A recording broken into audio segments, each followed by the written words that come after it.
দোকান থেকে আর কিনে খেতে হবে না, এবার থেকে বোঁদে মিষ্টি বাড়িতেই বানিয়ে ফেলো।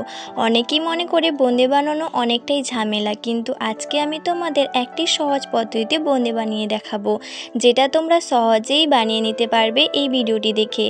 আশা করি তোমরা সবাই ভালো আছো। আমার চ্যানেলে তোমাদের সকলকে স্বাগত জানাই।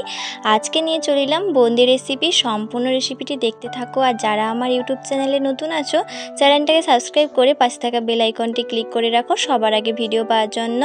বোঁদে বানানো এতটাই সোজা যে সম্পূর্ণ ভিডিওটি দেখলে তোমরা বুঝতে পারবে। আরও একটি নতুন পদ্ধতিতে তোমাদের বোঁদে বানিয়ে দেখাবো। তো চলো, প্রথমে আমি এখানে 1 বাটি বেসন নিয়েছি। বেসনের পরিমাণ আমি 200 গ্রাম নিয়েছি। বেসনটা আমি ডাইরেক্ট নেব না, এটাকে অল্প পরিমাণে একটু চেলে নেব। আমার কাছে এরকম ছোট একটা ছাঁকনি ছিল, ছাঁকনির সাহায্যে আমি বেসনগুলোকে প্রথমে চেলে নিয়েছি। বেসনগুলো চেলে নিলেই কিন্তু ভালো হয়। অবশ্যই তোমরাও বেসনটা চেলে নেওয়ার চেষ্টা করবে। না চেলে নিলে এরকম যে বেসনের গোটা অংশ থেকে যায়, তখন কিন্তু বোঁদেগুলো ভালো হবে না। বেসনের বাল্বসগুলো ভেঙে নিয়ে আমি ভালোভাবে চেলে নিয়েছি। বেসনটা চালানো হয়ে গেলে আমি 1 বাটি জল নিয়েছি, এটা একটা ব্যাটার বানিয়ে নেব। 1 বাটি জল একসঙ্গে দেব না, অল্প অল্প জল দিয়ে এটা একটা ব্যাটার বানিয়ে নেব। আমি এখানে 1 বাটি জল দিয়েছি, তারপরও এই ব্যাটারটা দেখো অনেকটাই ঘন আছে। এই জন্য আমি আবারও অল্প জল দিয়ে দিলাম। অল্প অল্প জল দিয়ে মাখতে হবে, দিলেই কিন্তু ব্যাটারটা ভালো হবে। আমি আবারও একটা বাটি 4 ভাগের 1 ভাগ জল দিলাম। মোট আমি 1 বাটি পুরোটাই জল দিয়েছি, আর একটা বাটির 4 ভাগে 1 ভাগ জল দিয়েছি একটা বাটি বেসনের জন্য। আমি যে বাটি পরিমাণে সব কিছু নিয়েছিলাম। এরপর আমি অল্প পরিমাণে লবণ দিয়ে দিলাম। তারপর থেকে এরকম একটা ব্যাটার বানিয়ে নিয়েছি। ব্যাটারের ঘনত্বটা তোমাদের ভালোভাবে দেখাচ্ছি। দেখো, এই চামচের ওপরে একটা ভালোভাবে লেয়ার পড়ে গেছে। এই রকম ঘনত্ব রেখে ব্যাটারটাকে বানিয়ে নিতে হবে, বেশি পাতলাও না আর বেশি গাঢ়ও না। এরপর বোঁদেগুলো ভাজার জন্য তোমাদের একটি সহজ পদ্ধতি দেখাবো। এরকম একটা লবণের পেপার নিয়েছি। আশা করি এই পলিথিনগুলো সবার বাড়িতে সব সময় থাকে। পলিথিনের এই যে একটা চওড়া মোটা অংশটা আমি কেটে নেব। আর এই পিপির মাথাটা আমি আগে থেকেই কেটে নিয়েছি, ভালোভাবে পরিষ্কার করে ধুয়েও নিয়েছি। এই লবণের পিপি দিয়ে আজকে আমি বোঁদে ভেজে দেখাবো। আশা করি এই পদ্ধতিতে তোমাদের অনেকটাই সুবিধা হবে। এরপর এরকম একটা কাঁচের গ্লাস নিয়েছি। এরপর পিপির একটা অংশ ভালোভাবে আমি গ্লাসের মধ্যে ঢুকিয়ে নিয়েছি। এরপর এই সাইডগুলো মুড়ে নিয়েছি। এরপর এর মধ্যে বেসনের ব্যাটারটা আমি দিয়ে দেব। তোমাদের কাছে এরকম লবণের পিপি হাতের কাছে না থাকলে অন্য কোনো একটু মোটা সাইজের পিপি নেওয়ার চেষ্টা করবে, যে কোনো পিপি নিলেই হবে।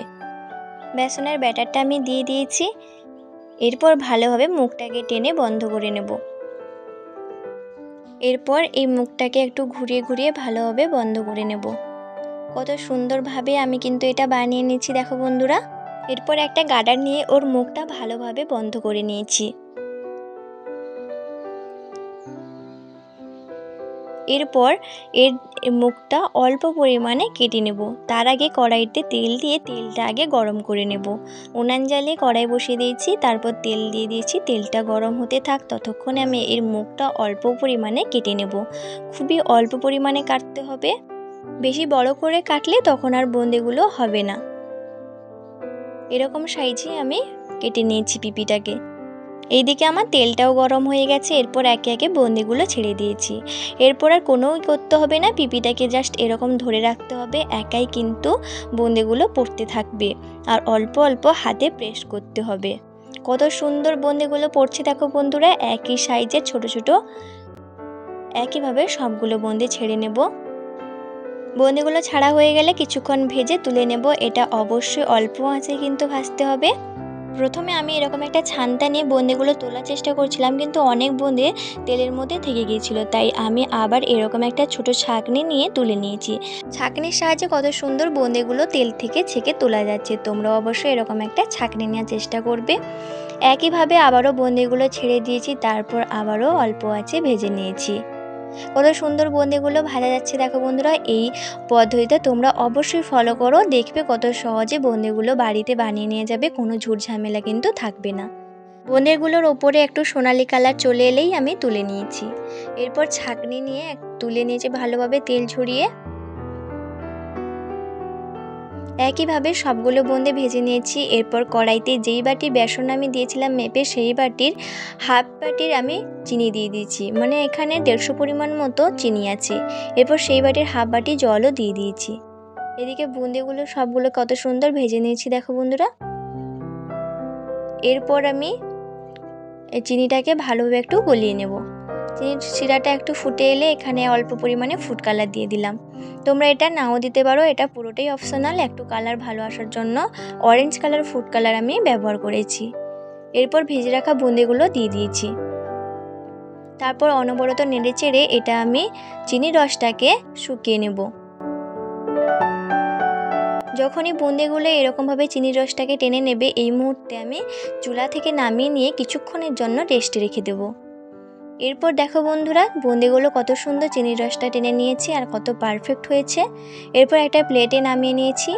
বুঁদিগুলো কতটা দেখতে সুন্দর লাগছে দেখো বন্ধুরা। আর একটু দেখতে ভালো লাগার জন্য আমি উপর থেকে চারমগজ ছড়িয়ে দিলাম।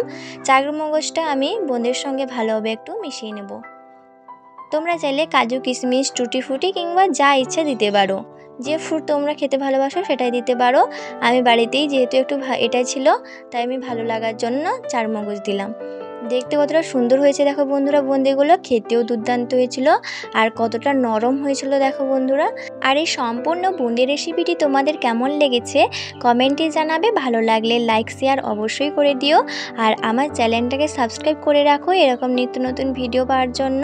আমার এই বুঁদি বানানোর সহজ পদ্ধতিটা তোমাদের কেমন লেগেছে কমেন্টে জানাবে অবশ্যই। আর এরকম বুঁদি একবার হলে বাড়িতে বানিয়ে খেয়েও দেখাবে পরের ভিডিওতে। ততক্ষণ ভালো থেকো সুস্থ থেকো, আজকের মতো টাটা।